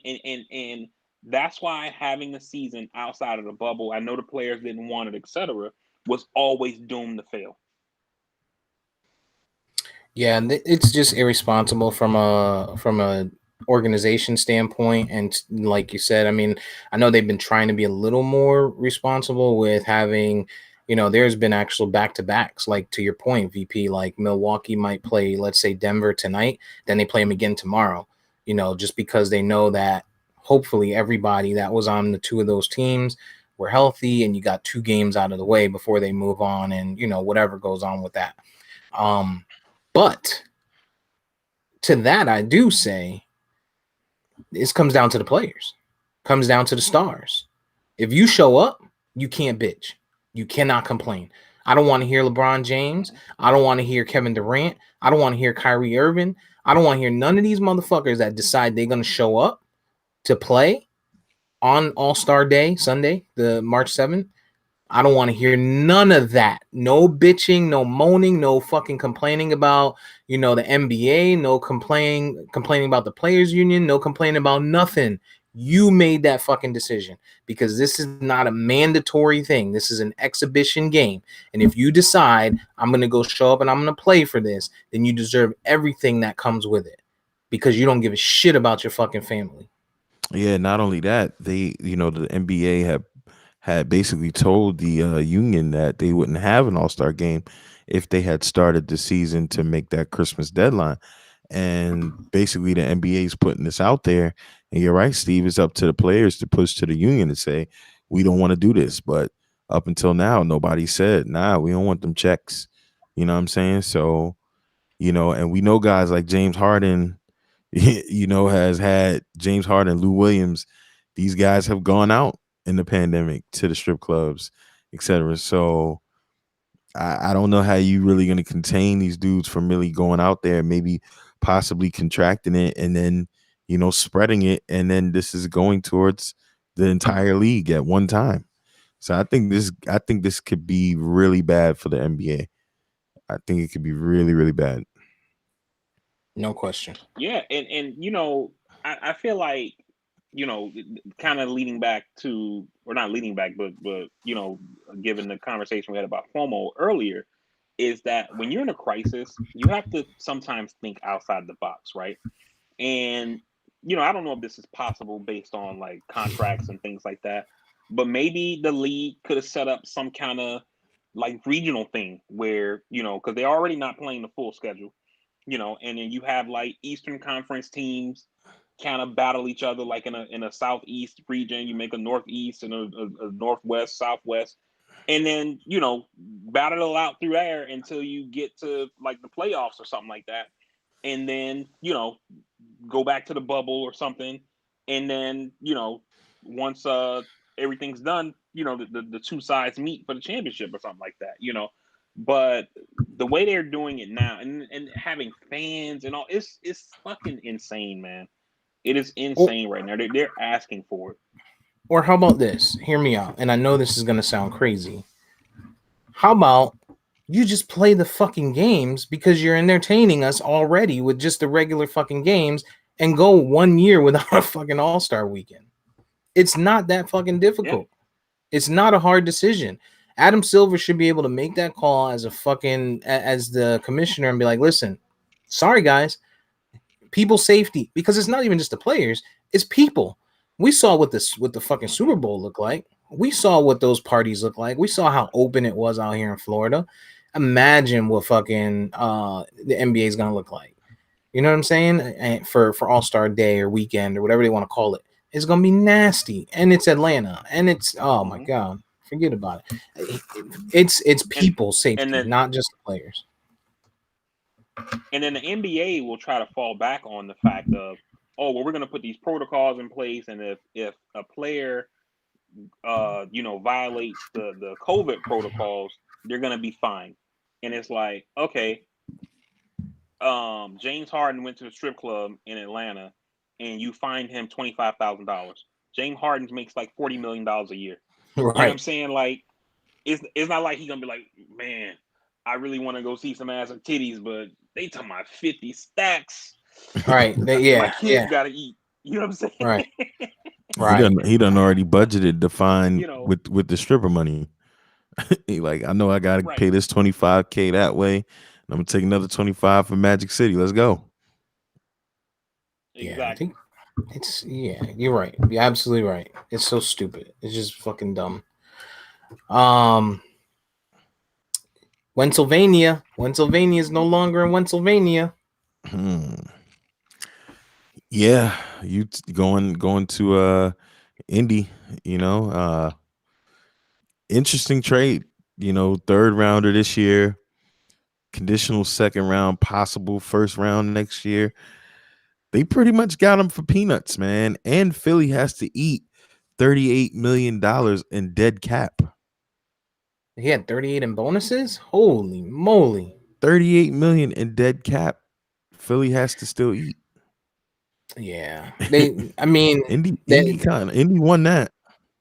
Allegedly there wasn't any other offers, any better offers out there. Chicago supposedly was on the table as well.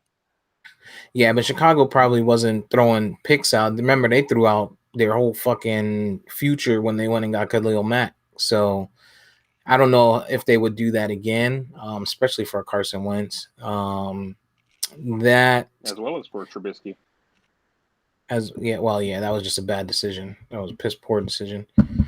They but yeah, Indy won that trade, and I think it's a good move for Indy. I've always said Carson Wentz is overrated, and I still do think he's overrated. And him not playing for the Eagles isn't going to change that. I think he is overrated. But Indy needed a quarterback. You know what I'm saying? And there ain't much out there. They needed a guy that could start, a guy that, if given, what's needed, given the training, the coaching that's needed, he could probably be a serviceable, good quarterback on a team whose defense is stout. They got a decent running campaign back there of the three-headed monster that they have. They probably are going to look to get a wide receiver in the draft, maybe get a wide receiver that's a veteran to bring in to help this guy out, because T.Y. Hilton is washed, and I think he's a free agent anyway. So yeah, you surround this guy with some talent, some pass catchers. Shit, look what Phillip Rivers did on a fucking 40-year-old arm, 38-year-old arm. They had at times they had to bring in Jacoby Brissett to throw deep balls because Phillip Rivers couldn't do it. So you get a young guy in there, a little mobile and shit. Hopefully your defense holds up. I think Indy made a decent trade here, man. They didn't give up a first here this year, and it's not a guaranteed first next year. So I think they did all right. Yeah. I mean, I think it was a good trade. I mean, both sides basically, get something. It's not like, I don't feel like it was like trade rape or something like that. Philly's getting the picks, and they're conditional. And Indy gets a quarterback. If this guy, is good, the year they won a Super Bowl, he had a good season until he got hurt. If he can be that guy, Indy would be okay. It don't seem like he could be that guy after coming back from injury, but who knows? We've seen how sometimes change of environment helps a quarterback. Look at Tannehill. Miami, he was dog shit. and in Tennessee he's looking pretty fucking good. So maybe that change of environment for Carson Wentz will pay dividends for Indy. And the division he's going to. If they lose Deshaun Watson from Houston, they don't have any competition. I mean, Jacksonville's going to bring in a rookie quarterback, and we'll see what happens from there. If he's going to be able to get it done down there. But Houston doesn't look that great. I'm not worried about them. Tennessee, I mean, yeah, Tennessee is a good team, but they're not consistent. There's a problem there, right? And so I think for Indy, you bring in a good quarterback, they can make moves. Mm-hmm. For sure. So look forward to see what else is coming though in the NFL. What other moves will be made? I want to see what NBA trades are going to be made. What other decisions will be made before the deadline? Apparently, Houston is going to be parting ways with DeMarcus Cousins, which to me is interesting because I thought he was playing pretty decent this season. But maybe the two of them came together and decided that was the best thing to give him an opportunity to go out and get another championship or go help another team out. Yeah, definitely interesting.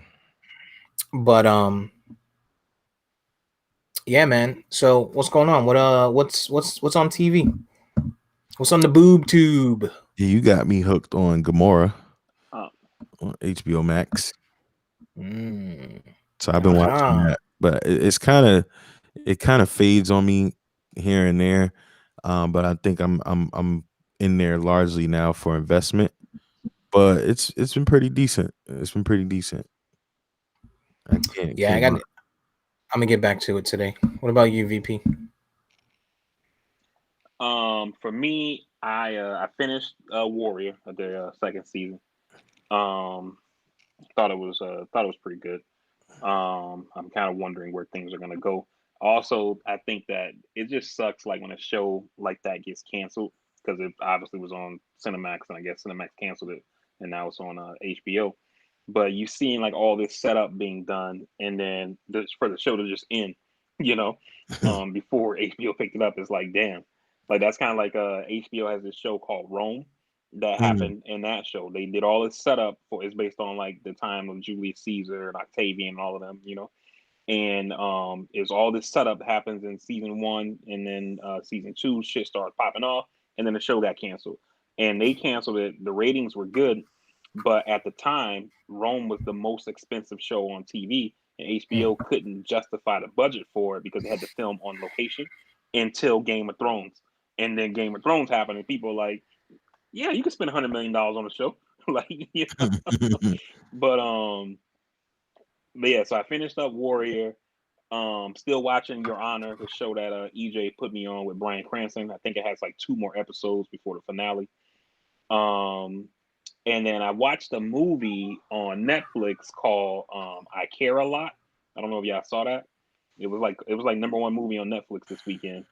Has Peter Dinklage and or Tyrion. Since he's like that Tony Soprano type of thing, he's always Yep. Tyrion. But it has him and it has this woman. I've seen her before in movies, but I don't know what the hell her name is. Like Rosamund some shit or whatever. But anyway, the show, given that we talked about Como earlier, or the movie I should say, not a show. It's about basically people who get made into wards by the court, and they get like a guardian who like takes care of them or whatever. And the chick in the show, the main character, she's like doing it as a grift where she basically is like working with a doctor to get people who got old people who got money turned over as wards of the state, and then once they're turned over, she handles all their finances, and she's essentially ripping them off. So Florida. And then she takes this one old woman who's connected to Tyrion, and it turns out like they're part of like the Russian mafia or some shit like that. And so she bit off a little bit more than she could chew. The movie itself was good. What I didn't like about it, and what's funny about it is I actually saw an editorial on a show about that. Like that's like a real thing that happens to people. Yes, it does. And it's hard as fuck to get out of that shit. It's very hard to get out of it or whatever. Like you get caught up in it. But what I didn't like about it was the Tyrion character, who's supposed to be like this Russian mafia figure. They almost make him like a cartoonish kind of character, and I thought, like, especially for that actor, the character was too. I don't know. I didn't like the way they set it up. I felt like his character should have been more serious. You know. I mean, he's a midget. But still, you know. It seems to me like everything that he's been in has been, and I haven't seen it, so I don't know if you mean like comical or comedic.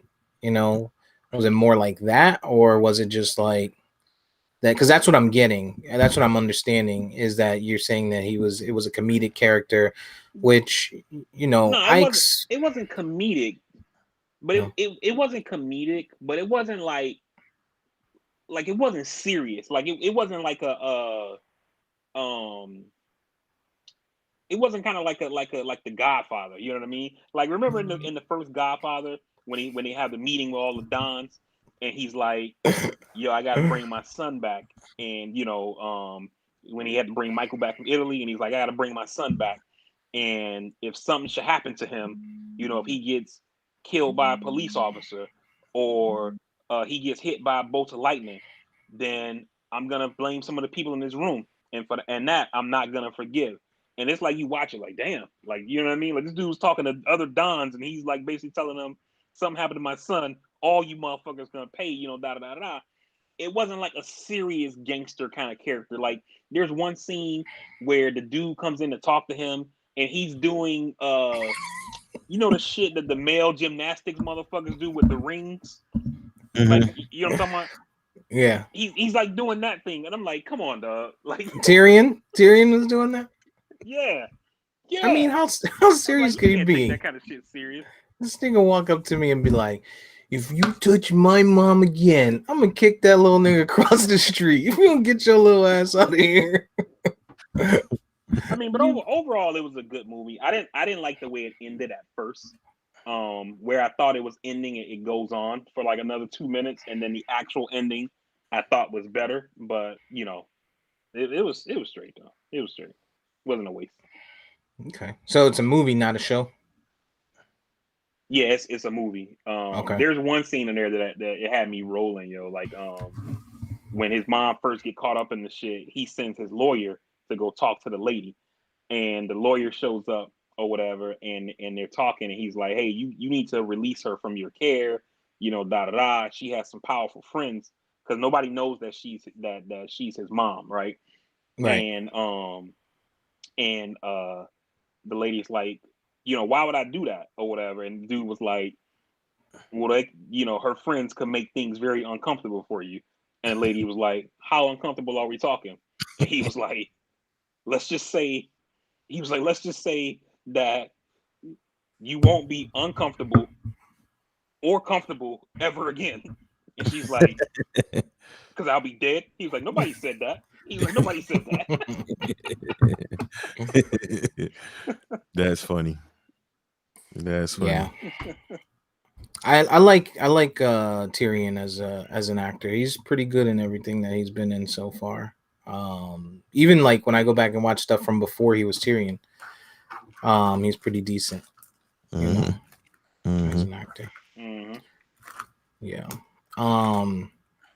Nothing new for me. Sopranos. Figuring out and remembering how much I hate Tony Soprano's mom. Yeah, she was a bitch. I hate that bitch. And then also remember because they're making the young Sopranos, they got to do a good job casting that character for the his mom. Yeah, because his mom. They got to step it up there. His mom. Yeah. And Junior, if he's gonna be in it, which I assume, right? Junior will be part of it. Chris's father should be in it. Chris's father was supposedly like killed or something back in the day. Yeah. So it's gonna be interesting. Yeah. I gotta work.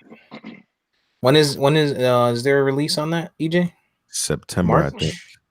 September? I think September it's this year? September of Okay. this year. Yeah. Okay. I thought it might have been March next year. I don't know where I got that from. New Mortal Um, Kombat movie.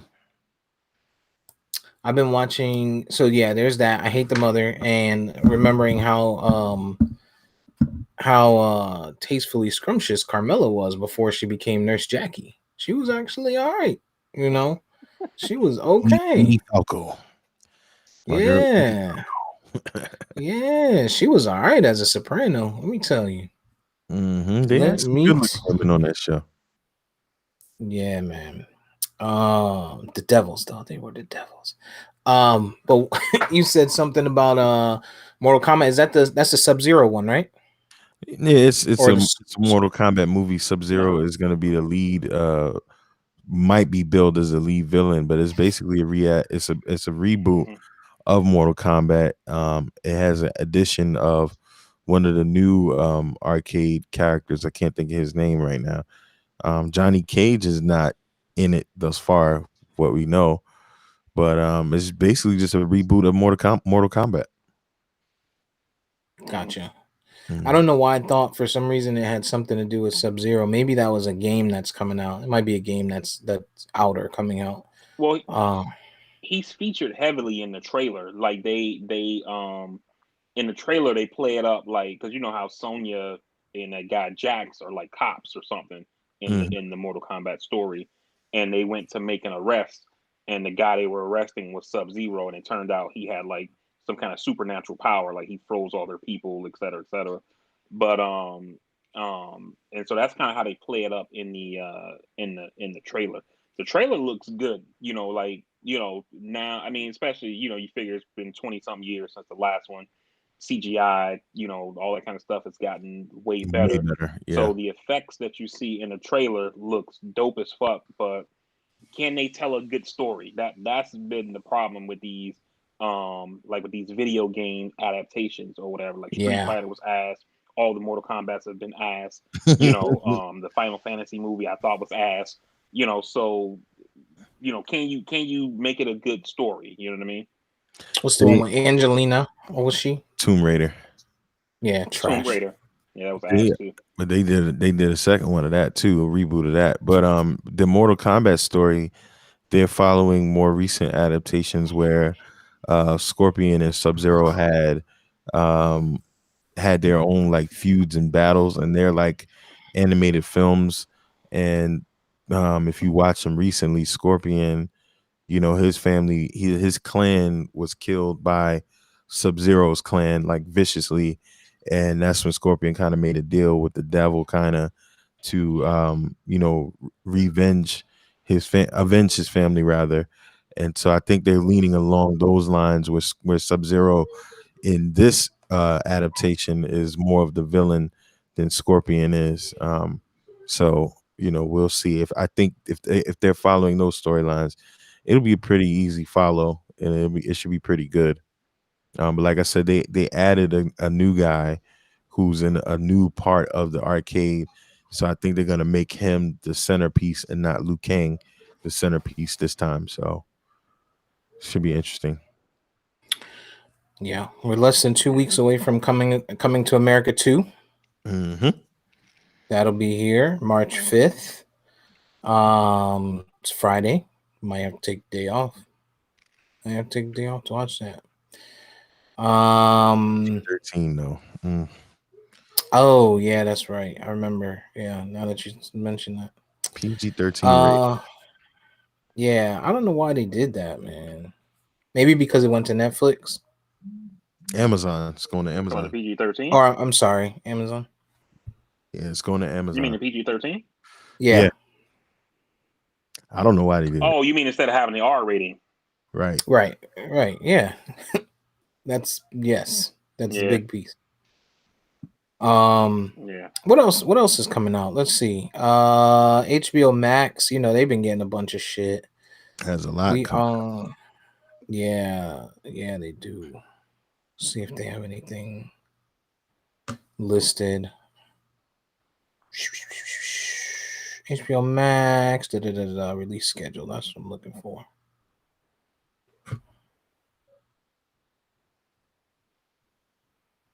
Matrix 4. Have you guys heard anything about that? Yeah, they were filming for that Yeah, some time ago. pre-COVID. Mm-hmm. Yeah, they Really? started to work on that pre-COVID, and I think it actually probably was supposed to come out last year. But the shit they had to shut down because of COVID or whatever. But apparently they're gonna bring back the Neo character and the Trinity character. Mm-hmm. So I personally think that it's gonna go back into.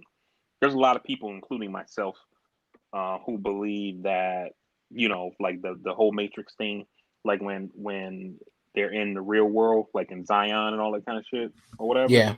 that all of that is the Matrix or whatever. It's just that those people are in the Matrix, like they're still plugged in, but believe that they've got unplugged or whatever. You know what I mean? And so I think that's how they bring back those characters. But we'll see. Yeah, it's gonna be. I hope it's just not confusing, but I think a large part of it might actually happen back in the Matrix from the set photos and stuff like that. Neo being, Keanu being all dressed in black, but yeah, I just hope it doesn't get fucking confusing. you know, I might check it out. these people overthink stuff and too smart for their own good. Also coming out in March is March 18th is Zack Snyder's full version of Justice League. Suicide Squad, right? No, Justice League. Damn it. Justice League uncut. Basically, people have been asking for this version because the version that we saw that came out in theaters, Warner Brothers changed a lot of what he wanted to do, so he went back and did Snyder Cut. reshoots. Yeah, his Snyder cut. He went and did reshoots and different changes and everything. So we'll see how that pans out. I'm excited for it, but I don't have a lot of expectations. Suicide Squad comes out Yeah. August 6th. Okay. That's Mhm. where I thought you were going. That's where I thought you were going with it. But I'm excited about Justice League a little bit. Yeah, trailer has I'm been I'm with interesting. you, EJ. I don't think it's gonna be. I mean, one, we've already seen the movie, right? And me personally, I thought the Justice League movie sucked. And then they Don't like they any DC released the movies. unedited version. I like the one. I like the Wonder Woman, the first one. They released the unedited cut, which added about 20 minutes of screen time, and it filled in some of the plot holes. But overall, it was still a weak movie. That's And BVS you're so thinking of. I'm not sure. You're thinking of Batman versus Superman. Oh, yeah, my bad. Yeah, you're right. I'm sorry. Mhm. Yeah, never mind. But I still think it's gonna suck. Justice League for that. Again, and I think that even releasing it in Snyder's cut, it will still be ass. But we'll see. I'll Snyder. I was gonna say I'll reserve judgment, but I kind of already given a judgment. So Yeah, Yeah, you don't like just these movies. Snyder has had hit or misses with his movies. 300 and other type. The original Watchmen, not the original Watchmen, but the Watchmen film that came out not long ago. Well, some time ago. I didn't like it that much, but I don't know. I think it's good. It'll be like 4 hours long, so that's another key point. But Warner Brothers has been known to meddle in a lot of his stuff. Because like you said, the Batman versus Superman with the additional footage, it made sense of a lot of stuff that didn't make sense the first time around. So, we'll see. We'll see. yeah. I mean, with Snyder, we kind of know what we're gonna get. Like remember remember that scene of Spider-Man doing something you thought was cool, or not Spider-Man, the Flash. I meant to say doing Mhm. something cool. Now Mhm. you'll see him doing it in rain in slow motion. Yeah. Yeah. His filmage is different. We'll see how it goes. Yeah, We'll see how it goes. I'm gonna watch it. It's free. I'm definitely gonna watch it. It's 4 hours yeah, I'll long. check it. I'll watch Watch it, it. but Yeah. might not watch it in one sitting. 4 hours, shit. Yeah. And he gives you like 15, no, I forget how long intermission if you're in the theaters, but yeah, I'm definitely gonna sit Won't down be in with the theaters. I can tell you that. it. Indeed. No, you Uh definitely won't. no. like my health. All right, you guys got any plans for the coming week? I think I'm gonna try the zoo tomorrow. For a little bit. Monday should be pretty dead. Shouldn't be anybody there. Easily distanced. Outdoors. So probably gonna go ahead and give that a shot. See what that looks like. Nah, I don't have nothing major. Nothing major for me. Yeah. All right. Same over here. Just yeah, just chilling. I think the website. I think the link you sent, Barry, tomorrow. The website reopens for vaccinations in our county to register, to start registering again. Oh, okay. So Yeah. that's a thing. I'll probably go ahead and throw my name on the list. See when that thing come. Might be a while away, but it's all right. Get Yeah. on the list. I thought I was gonna get vaccinated. Because I go to the VA, and they sent out an email, and like the way the email read, it made it seem like I was eligible. So I called, and they were like, "Nah, we're not doing your group yet, or whatever." They were like, "But we got it down here, that you want it. So once it's eligible, we'll call you to make the appointment." Because I figured it'd be easier to go through the VA than trying to go through the county. But it's just that with the county, they're vaccinating whoever versus the VA still sticking to the federal guidelines of doing people who are 65 years and older and frontline workers. I think the county is kind of doing that too, for the most part, but with the exception of when old corrupt DeSantis wants to get his hand on things, which I think again is that part is probably more critical than fudging some death numbers. But yeah, did you see? There was a story that two women dressed up as grannies here, and only in Florida, of course, dressed up as grannies to get the vaccine. They got their vaccine, and then I don't know what the hell how they got caught, but someone saw their real IDs and they were only like 44 years old. What the fuck are we doing, man? I mean, I don't like. I saw you posted that. I didn't like see a story on it or whatever, so I don't know like what's going to be the consequences of that. But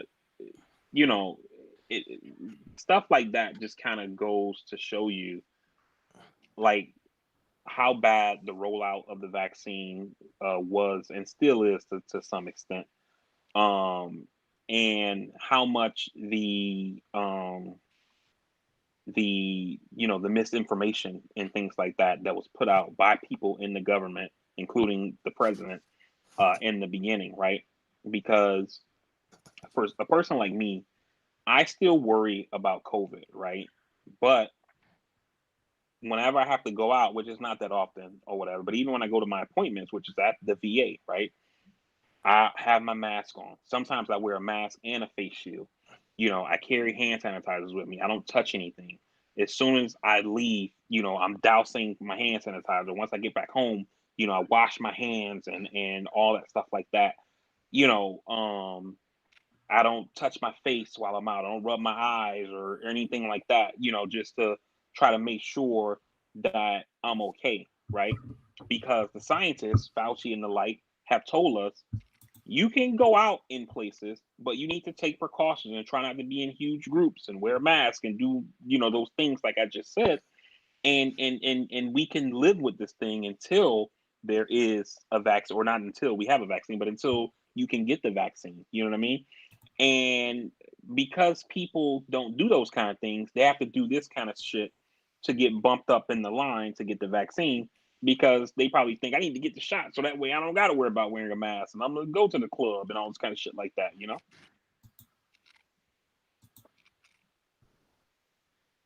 Indeed. It's happening again. My AirPods connected to the iPad in the living room, so I'm hearing little kid games in my ears. I can't figure out how to fix this shit.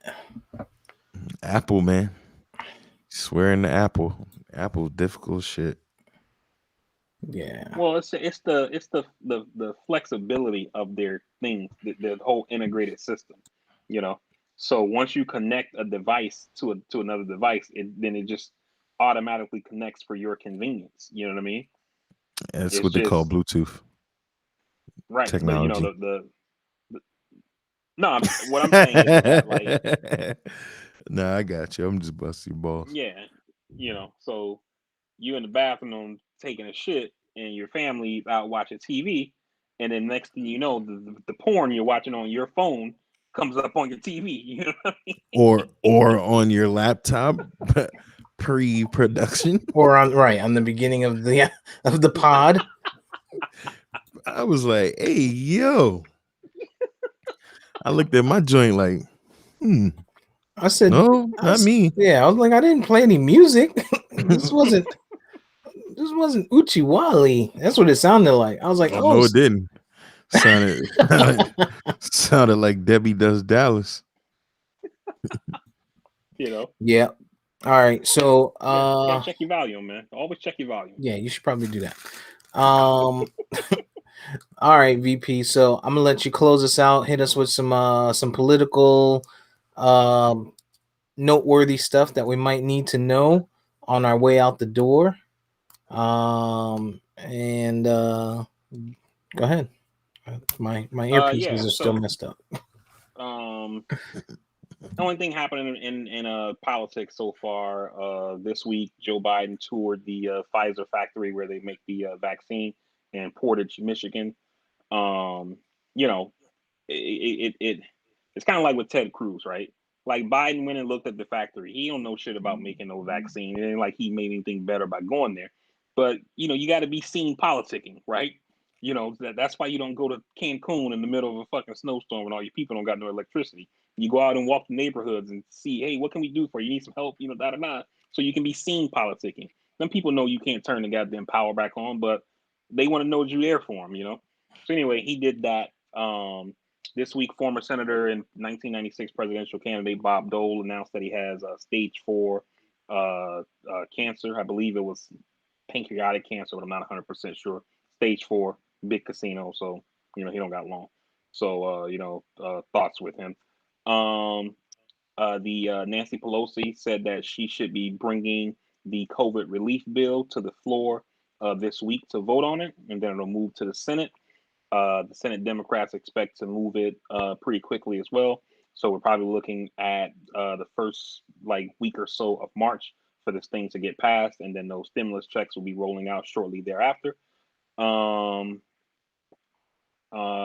yeah, everything in Texas, we kind of touched on that a little bit, and that's kind of pretty much what's going on in politics, man. Oh, and Joe Manchin, Democrat, allegedly of West Virginia, announced that he will not be supporting Biden's nominee for the Office of Management and Budget, Neera Tanden, because he is upset because she sent out some mean tweets about Republicans and Bernie Sanders while she was outside of government, and he doesn't think that's cool.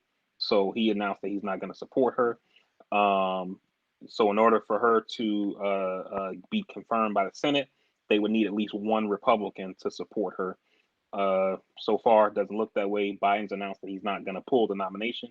So one of two things will happen. Either she'll withdraw because she can't be confirmed, or Biden will wait until the Senate goes into recess and then just make a recess appointment and put her in there on his own.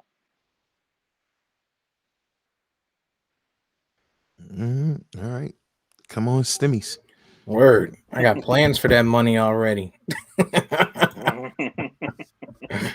Shit. There's a bottle of 1942 Don Julio out there with my name on it. Oh, and Come also on, Steve, Stimmies. and EJ, I know you guys care about the STEMIs, but also Biden said last week that he does not support the $50,000 in student loan relief. He doesn't believe that he has the authority to do so. If Congress passes a bill saying to relieve 50,000, he'll sign it into law, but he doesn't believe that he has the authority to do so on his own.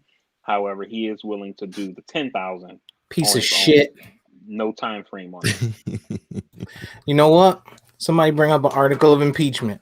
Get him the fuck up out of here. He got to go. He got to go. Already worse.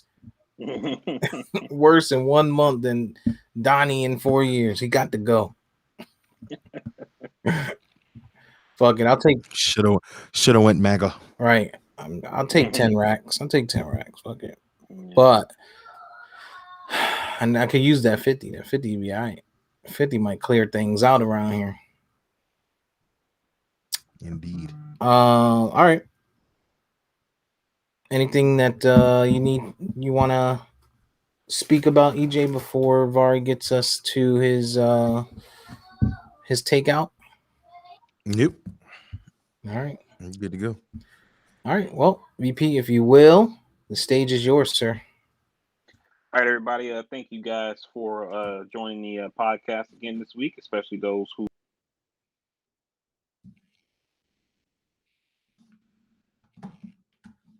Always, you can find the podcast on any of your podcasting platforms, whether it's Spotify, Spreaker, Google Plus, YouTube channel. You can check us out on all of our social media at Castworthy on Instagram, at Castworthy_podcast. You can also check out our website at www.castworthy.com. All of the previous episodes are loaded there, as well as on your podcasting platforms. As always, we do appreciate the fan love and support. Don't forget to comment, like, subscribe, share, and follow. Tell a friend to tell a friend, and let's continue to grow this podcast.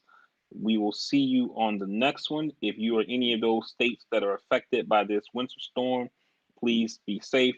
Please try to stay warm. Watch out for black ice when you're driving, walking your dog, etc.